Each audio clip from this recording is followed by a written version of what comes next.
What's up, everybody? Welcome to Jiddan Podcast, the show that the educational informative related to early childhood education will be shared here with our tagline, Be Educated. From birth until adolescence, children learn in a variety of ways. It might come through observing, discovering, and participating in a stimulating setting. Relationship in children's life will play an important role in their learning, and children will typically learn to communicate, analyze, and problem solve within the context in which they live. The fact that I mentioned show how children and learning interact with technology is used. So today we will be talking about the importance of this integrating technology into our curriculum. So make sure you listen all the way through until the end of the show. Let's look at the term technology as an essential topic in many sectors, including education, in the 21st century. This is due to the fact that technology has become the main tools of information transfer in the majority of countries. So the term technology is derived from the Greek term technique, which are transliterate as technique accordingly. Technique is defined as an art, talent, or craft, as well as the method, techniques, or means by which something is obtained. In other words, technology is the practical application of scientific knowledge to the goal of human existence. In the early years, arts referred to the original expression through visual arts, exploring and observing. So, in other words, art is important for children's creative development because plays are essential in early learning for children. Technology art is a new genre of contemporary arts that belongs to the spectrum of visual art in early childhood education, and digital technology is used as an element of the creative process, as opposed to fine art genres such as drawing, painting, and sculpture. From that, from that is it is important to understand the key aspect of learning theories that explain the ICT support learning in order to successfully integrate technology in early childhood education and enhance ICT competence in the learning environment. Okay, so now we are going to take the learning theories and see how they fit educational technology. To begin, behaviorism is a theoretical perspective. First, I will explain it. Okay, it is a theory of learning that was popularized in the mid 20th century that regards learning as a response to stimulus and train children to react accordingly to stimuli. The brain's processes are not addressed and are seen as a black box. So behaviorism gained popularity in the mid 20th century as psychologists research human and animal behavior pattern and response system. Learning is described as a reaction to a stimulus in behaviorism. That is, human and other animals are thought to respond to particular stimuli in certain ways, such as salivating when the dinner bell sounds or reciting remember information in order to obtain an external reward.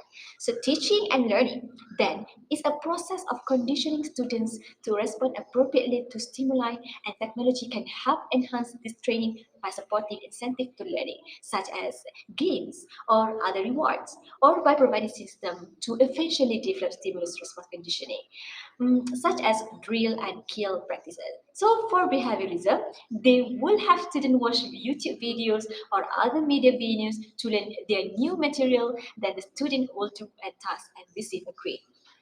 The second is constructivism, a learning theory that emphasizes individual and societal component and hold that learning is created by learners on top of existing experience, attitudes, and beliefs. So, however, behaviorism tend to approach all individuals, regardless of age, culture, or personal experiences, as thought they were all the same when it comes to learning. Recognizing that these elements may impact how learning begins, constructivism began as a way of understanding how individual and social factors can affect the learning process of various groups of people and individuals. So, constructivism will have students use the blackboard, email, blogs, the textbook, journals, article, encyclopedias, and different form of video chatting to complete and tasks based on a real world problem or issue. Okay, this time let us discuss the importance of technology in the teaching and learning of young children. Early childhood education provides a wide range of opportunity to take risks, develop resilience, self-esteem, and explore. So all this is achieved through game-based learning. However, technology now affects children in learning, especially in their early years. Plus, today's children connect with the technology earlier and more often than future generation. So it impacts the future generation of our children will never know the world without the internet, mobile phones, and constant contact with the rest of the world. First important is technology improves young children's skill development. This is because learning that using technology can help students further develop various abilities that can be applied to various areas of learning discipline.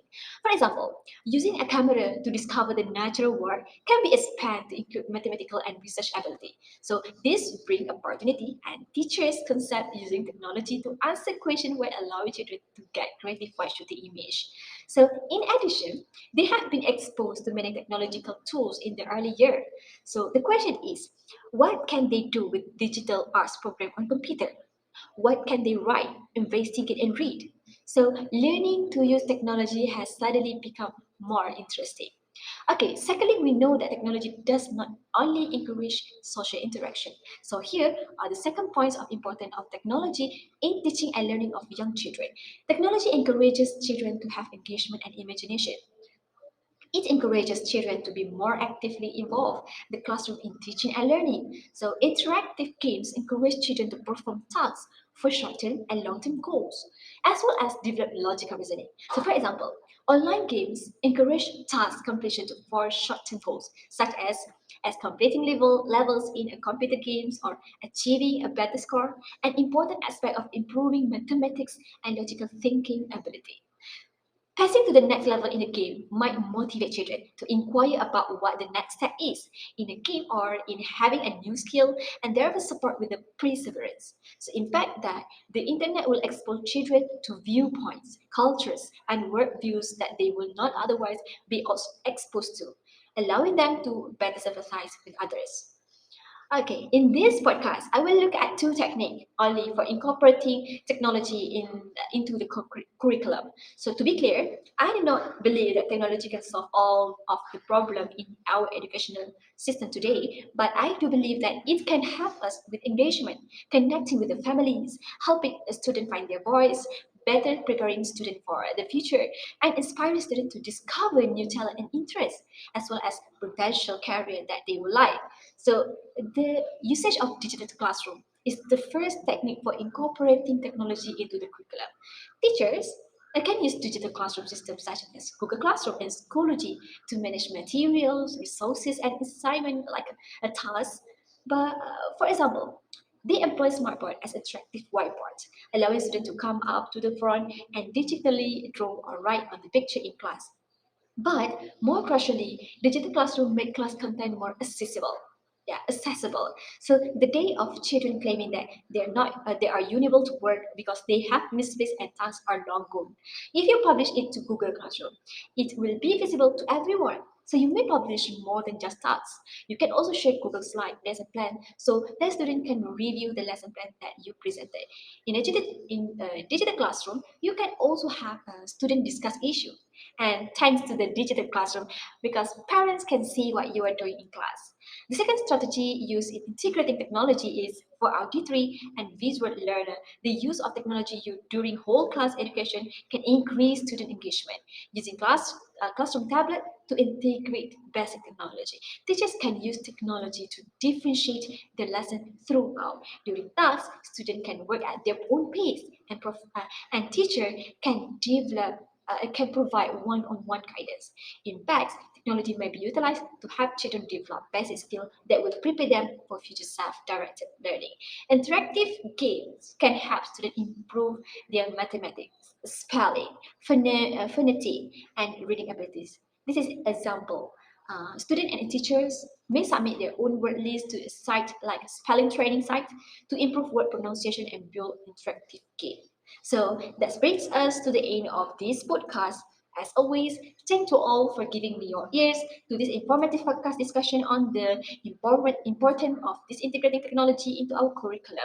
So we hope the concept, theories, models of technology, the importance of technology, and type and strategy used in integrating technology into the curriculum were beneficial to you. This podcast was created by Sakhiyyah Jiddan. It was produced and recorded, researched, and edited by myself. Jiddan Podcast is a product of individual assignment in technology of young children. ECC1223, Albukhary International University, AIU.